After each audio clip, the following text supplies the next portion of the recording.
I know, it's late, but guess what? This video is going to be a little bit different because it's going to be a review / explained video.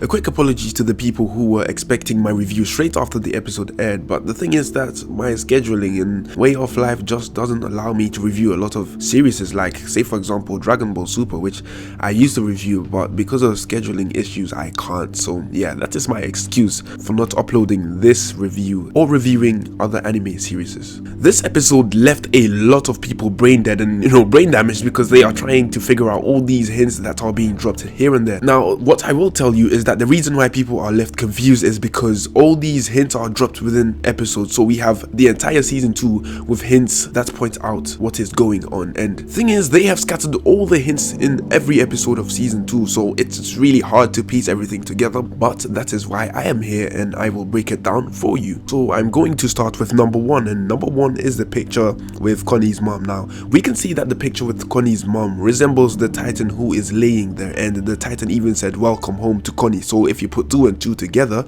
you should be able to understand that this Titan is actually Connie's mother. And from the flashbacks of Ymir in this episode, we learned that humans transform into Titans, so that is confirmation that humans indeed do transform into Titans. Now if you look at the Titan that Sacha was fighting with the bow and arrow, you can see that this is Connie's father. Second is the flashback that we got from Ymir. Now this is a huge spoiler to anyone who is watching the anime, because in the manga this entire flashback never came. It was more of a single panel where we saw Ymir as a kid and that was all of it. And in the anime they decided to change a few things around by revealing things early, and one of the first revelations is that people can transform into Titans, or at least they are being forced to turn into Titans, and it is used as a punishment as Ymir was captured and turned into a Titan by a certain group of people. And the thing that I want you to notice about these people is that they are doing this in an open space, an open area, and if this was actually happening within the walls, then it would be too obvious because of the whole lightning effect that happens when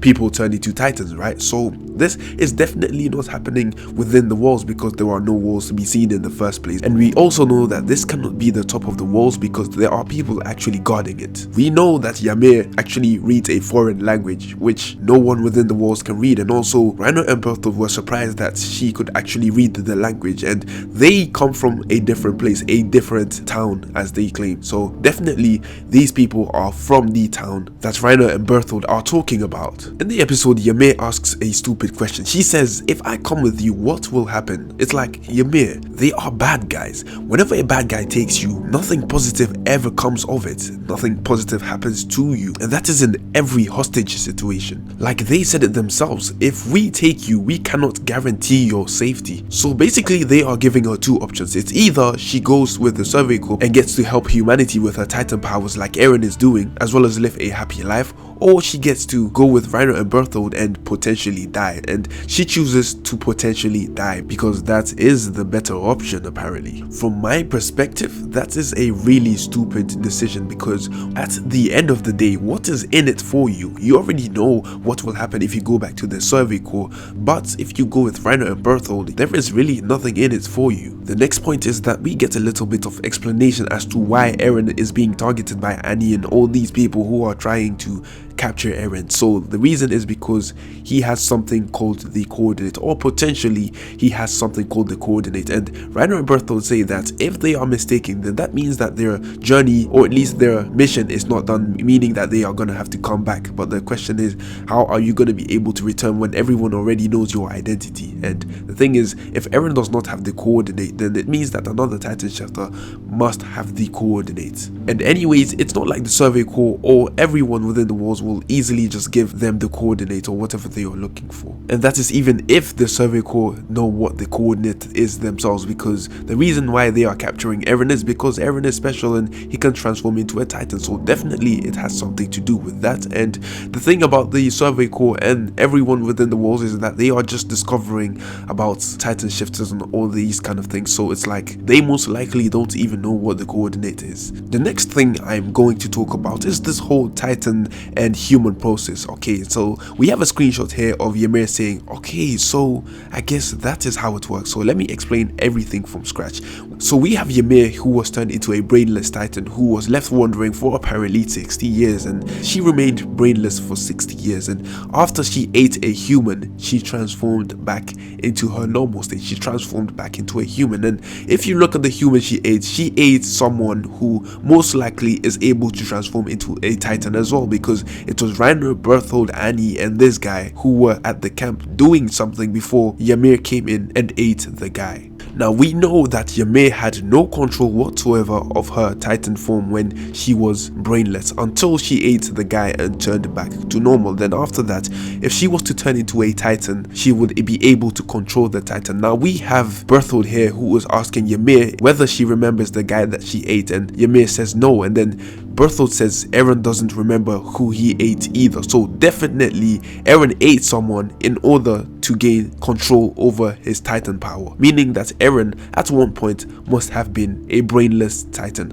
But don't get confused on that, because I want you to focus on what I am saying here. What I am saying is that people get turned into brainless titans, and the only way for them to gain their body back, or at least be able to control their titan power, is to eat another person who can transform into a titan, and that is the hints they have been giving us this entire season. Now if you really want to see how Eren, or when Eren got turned into a titan, well, it has been revealed in season 1 in a flashback, but you will not know, or you will not understand what is going on. So I will say, take a look at the scene where Ymir got turned into a titan for the first time, and go back to season 1 and look at one of Eren's flashbacks, or at least something that occurred in his memory, and you will see the moment he got transformed into a titan. And no, it is not the time when he started rampaging as a titan, because by then he already had control and he was just acting out on his rage, and that is why he was rampaging. But I will tell you, the flashback has someone crying and talking to Eren, and the same thing the person is trying to do is the same thing that happened to Ymir when she was being turned into a titan. After Ymir started understanding the entire process, she says, is that how it works? So in the way she's saying it, she is implying, so that is how it works. And further evidence is when she says the line, will that be after I am eaten by one of your warriors? So definitely eating people gives you the ability to control a titan, and that is all the confirmation you need. The next thing I want to point out is in Ymir's flashback. Now if you look at these soldiers who came to arrest all these cultists, right, you can see that they are wearing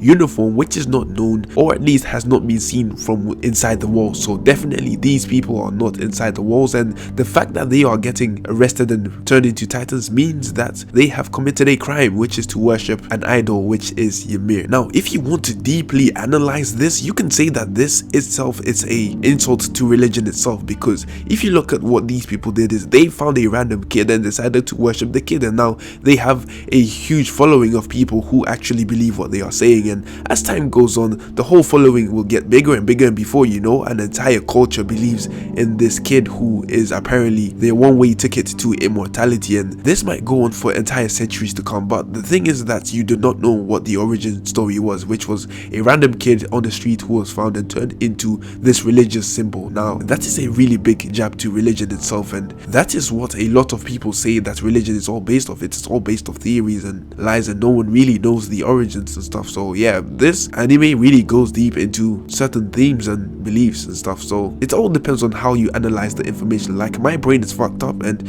I easily pick up on certain things that, you know, you might not have noticed or might not have occurred to you. Another example could be the whole Greek mythology thing, where entire populations believed in the whole Greek mythology, where they had Zeus and all these other gods prospering and doing all kinds of things to serve people, right? This was all made up apparently, because it has all been proven wrong, and the Greek people of that time made it up with the intent of explaining certain things that were unexplained. And the thing is that they got entire populations to believe this. So in a way, this entire thing is just a big jab to religion, unintentionally, that is. I really like the scene where Ymir just wakes up in the desert all naked and steaming like she's a hot prepared meal, just waiting for someone to come and eat it. Anyways, Ymir's flashback gets to a climax, and if you can actually see what the person is holding that injects Ymir. He is holding a needle, and like I said, if you go back to season 1, there was someone else who was also holding an injection talking to Eren. So that is all the hints that you need. Literally all the clues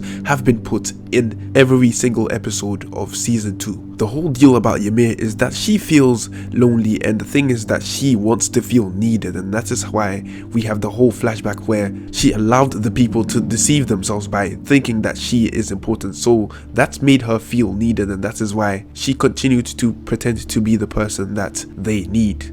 Deep down she knew it was a lie, and she continued this facade because it helped her satisfy her own needs, and she found out the hard way that it would eventually lead to her being turned into a titan and hated by the people of the same town. Another one of her needs is to help people out, and that is what she did by posing as their religious symbol, as well as helping people out like Christa, because she felt like Christa was just like her. So she went out of her way to help Christa, and that is one of her needs, to help people out. And from her life's journey, she has learned that even if she likes to help people out, she should try and live for herself. And since the whole incident where she got turned into a titan, she woke up to see the heavens, meaning that she is free to do whatever she wants, and she should not be bound by people, or at least trying to satisfy their needs. She should satisfy her own, and that is why she turned into a thief and started committing all these crimes to satisfy herself. So basically she turned into a selfish person who only cared for herself. So she flipped in terms of personality and in terms of need to help people. Christa is just like her, and she has been forced, just like Ymir, to assume an identity which is not her, and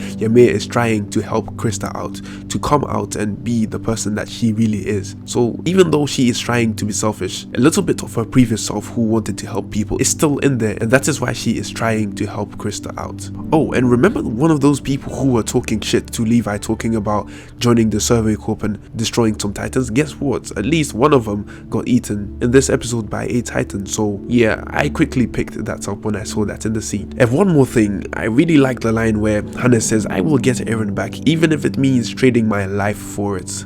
Ah, Hannes, you are such a funny man. Anyways, those are my thoughts. Let me know what you think in the comment section down below. To get featured in my best comment, all you have to do is just share this video. Just share the video. With that being said, I am done. I have nothing more to say. Bye.